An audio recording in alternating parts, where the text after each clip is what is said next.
चलिए फ्रेंड्स, हम लोग स्टार्ट करते हैं। अपने जो ऐसे क्वेश्चंस देखेंगे, हमने ऐसे क्वेश्चन निकाल के रखे हैं आप लोग के लिए, जो एग्जाम में आने की पूरी पूरी प्रोबेबिलिटी है। ठीक है, पूरे पूरे चांसेस हैं कि यहाँ से क्वेश्चन आएंगे। तो चलिए स्टार्ट करते हैं। अपना फर्स्ट क्वेश्चन देखते हैं कि एक बी कण के उत्सर्जन से परमाणु संख्या तथा परमाणु द्रव्यमान में क्या परिवर्तन हो जाता है।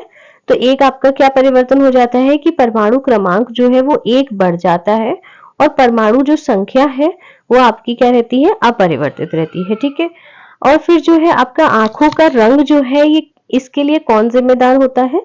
तो आपके आंखों के रंग के लिए आपका आइरिस जिम्मेदार होता है। ठीक है, ये आप याद रखिएगा। आंखों के किस भाग द्वारा आंख में प्रवेश करने वाला प्रकाश की मात्रा नियंत्रित की जाती है। तो ये आपके आइरिस के द्वारा जो है आंख में प्रवेश करने वाले प्रकाश की मात्रा नियंत्रित की जाती है।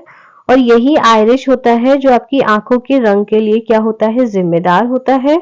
और कॉर्निया जो होता है ये आपके नेत्रदान के लिए, नेत्रदान के समय क्या दान किया जाता है, तो आपके कॉर्निया का दान किया जाता है। पीली रोशनी में एक गहरी नीली वस्तु कैसी दिखती है।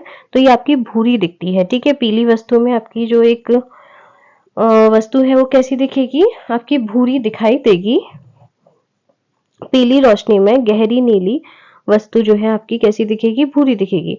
सूर्य से पृथ्वी तक पहुंचने पर सूर्य प्रकाश को कितना समय लगता है, ये आपका 8 मिनट 20 सेकेंड लगभग लगता है। ठीक है, सूर्य से पृथ्वी तक पहुंचने में सूर्य के प्रकाश को 8 मिनट 20 सेकेंड का समय लगता है। ठीक है, कितना लगता है, 8 मिनट 20 सेकेंड का समय लगता है। हमारे सौर मंडल में सबसे बड़ा ग्रह कौन सा है। तो हमारे सौर मंडल में जो है सबसे बड़ा ग्रह है आपका बृहस्पति। बृहस्पति आपको, उसके बाद में आपका शनि है। ठीक है, सबसे बड़ा कौन सा है, आपका बृहस्पति है सौर मंडल में सबसे बड़ा ग्रह। फिर आता है कि अल्कोहल की अधिक मात्रा के सेवन से, अल्कोहल की अधिक मात्रा के सेवन से जो है सामान्यतः कौन सा रोग हो जाता है, आपका सिरोसिस रोग हो जाता है, और जिसके कारण लोगों की मृत्यु हो जाती है। ठीक है, अल्कोहल के अधिक सेवन से क्या होता है, सिरोसिस रोग हो जाता है, जिसके कारण क्या हो जाती है, मृत्यु हो जाती है। टाइफाइड रोग में शरीर का कौन सा अंग प्रभावित होता है। तो टाइफाइड में जो है आपके शरीर का आंत प्रभावित होता है। ठीक है, टाइफाइड में जो है आपके शरीर का कौन सा अंग प्रभावित होता है, आपकी आंत टाइफाइड में प्रभावित होती है।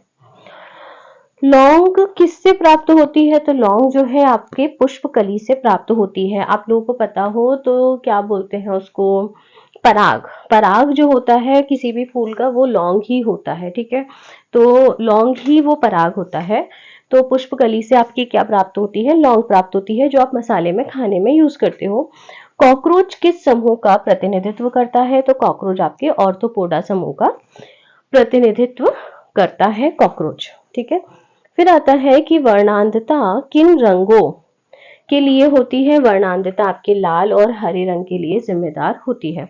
ठीक है, अगर आप वर्णांध हैं तो आपको या तो लाल रंग नहीं दिखेगा या फिर हरा रंग नहीं दिखेगा। और वर्णांधता एक आनुवांशिक बीमारी भी होती है। लेजर का अर्थ होता है, लेजर का फुल फॉर्म याद कर लीजिए, एग्जाम में जरूर पूछा जाता है। ये होता है आपका light amplification by stimulated emission of radiation. Laser का फुल फॉर्म क्या है, लेजर का फुल फॉर्म होता है,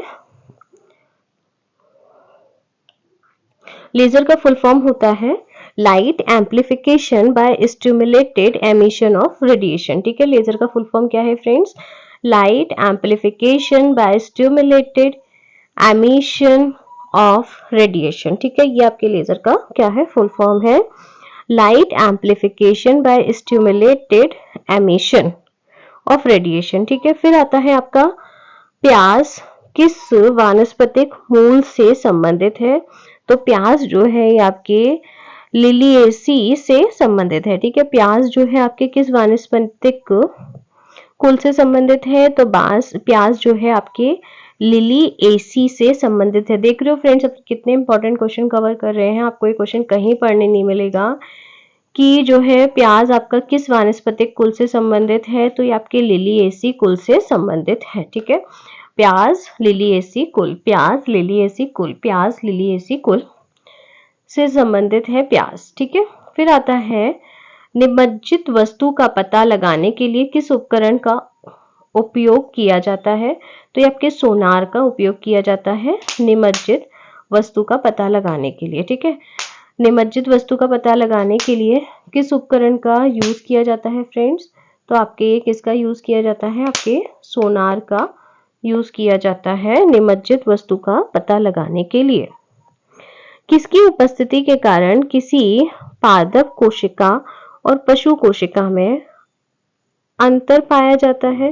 तो ये आपकी कोशिका भित्ति की उपस्थिति के कारण। ठीक है। किसकी उपस्थिति के कारण किसी पादप कोशिका और पशु कोशिका में अंतर पाया जाता है? तो ये आपका अंतर पाया जाता है कोशिका भित्ति के कारण। देखो, पादप जो होते हैं इनमें कोशिका भित्ति होती है, जबकि पशुओं में कोशिका भित्ति नहीं होती है। श्यानता एसआई मात्रक है। एसआई मात्रक आपका किसका है? श्यानता किसका एसआई मात्रक है? तो ये आपके पवाइस का एसआई मात्रक है श्यानता। ठीक है। श्यानता किसका एसआई मात्रक है? पवाइस का। श्यानता किसका एसआई मात्रक है? पवाइस का एसआई मात्रक। विस्कोसिटी का एसआई मात्रक क्या है? पवाइस है। ठीक है। विस्कोसिटी का एसआई मात्रक क्या है? पवाइस या ठीक है। श्यानता का क्या है? पवाइस है। अच्छे से याद कर लो, हर जगह नहीं मिलेगा और एग्जाम्स में पूछा जा रहा है। एक शिफ्ट में तो पूछा भी गया था अभी। ठीक है। तो श्यानता किसका मात्रक है? ये आपके पवाइस का है। वायुमंडल की उपस्थिति में पृथ्वी के आकाश किस रंग का दिखाई देता है? तो ये आपका काला दिखाई देता है। वायुमंडल की उपस्थिति में जो पृथ्वी का आकाश है ये आपका किस कलर का दिखाई देता है? ये आपके काले रंग का दिखाई देता है वायुमंडल की उपस्थिति में। वायुमंडल की अनुपस्थिति में, ठीक है, आकाश कैसा दिखाई देगा? आपका काले रंग का दिखाई देगा। फिर आता है कि यदि जो है 0 डिग्री ताप वाले 1 ग्राम बर्फ को 80 डिग्री वाले 1 ग्राम पानी में डाला जाए तो मिश्रण का अंतिम ताप कितना होगा? तो ये मिश्रण का ताप जो है आपका कितना होगा? 80 डिग्री होगा, 0 डिग्री होगा, सॉरी 0 डिग्री होगा। ठीक है। फिर आएगा कि सुरक्षा की दृष्टि से खाना पकाने वाले एलपीजी गैस सिलेंडर में क्या भरकर गैस को गंध युक्त बनाया जाता है? तो ये आपका थायो एल्कोहल या मरकैप्टन। ठीक है। तो सुरक्षा की दृष्टि से खाना पकाने वाली जो आपकी एलपीजी गैस सिलेंडर है इसमें क्या भरकर गैस को जो है गंधक युक्त बनाया जाता है? तो ये आपका जो है आपका थायो एल्कोहल मरकैप्टन। ठीक है। क्योंकि जो आपका एलपीजी गैस होती है इसमें किसी भी तरह की कोई गंध नहीं होती है, और अगर गंध नहीं होगी तो कभी गैस अगर लीक करेगी तो आपको पता ही नहीं चलेगा कि गैस लीक कर रही है।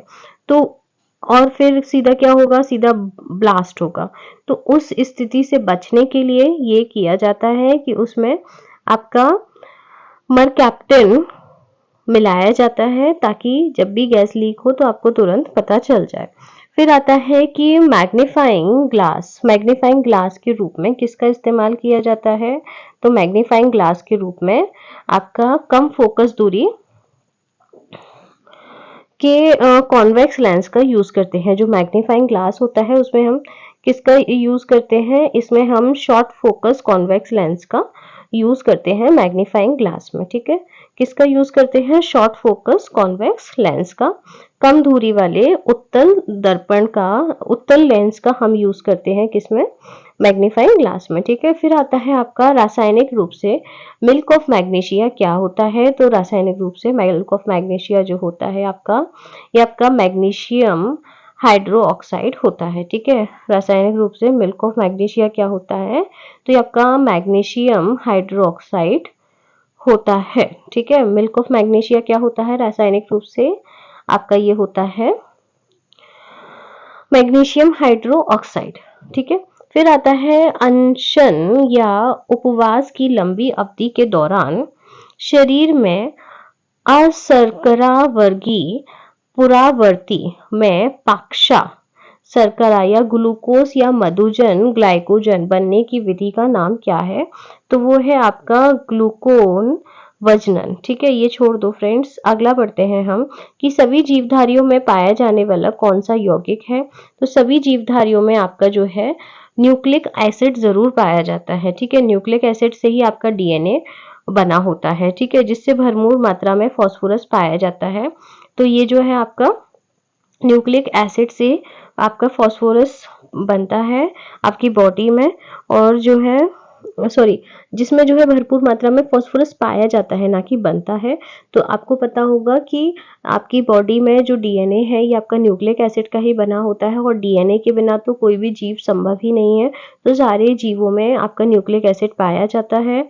और इसके अलावा मैं एक चीज और बता रही थी आपको कि आपने फॉस्फोलिपिड सुना होगा, वो आपकी बॉडी में भरपूर होता है। ठीक है, फिर आता है हमारा कि भारत में केंद्रीय धान अनुसंधान केंद्र कहाँ है। आपका ये कटक उड़ीसा में है, और विश्व का कहाँ है, फिलीपींस के मनीला में है। ठीक है, फिर आता है आपका हाइग्रोमीटर। हाइग्रोमीटर से जो है आपकी आपेक्षिक आर्द्रता ह्यूमिडिटी को मेजर किया जाता है। हाइग्रो में आपको वर्ड दिख रहा है हाइग्रोमीटर। ठीक है, इसमें क्या होता है, आपकी आपेक्षिक आर्द्रता इससे आपकी मेजर की जाती है हाइग्रोमीटर से। ठीक है, क्या मेजर की जाती है हाइग्रोमीटर से, आपकी आपेक्षिक आर्द्रता मेजर की जाती है। वो दूध कहाँ पी रहा है, वो तो बोतल पकड़ के बैठ।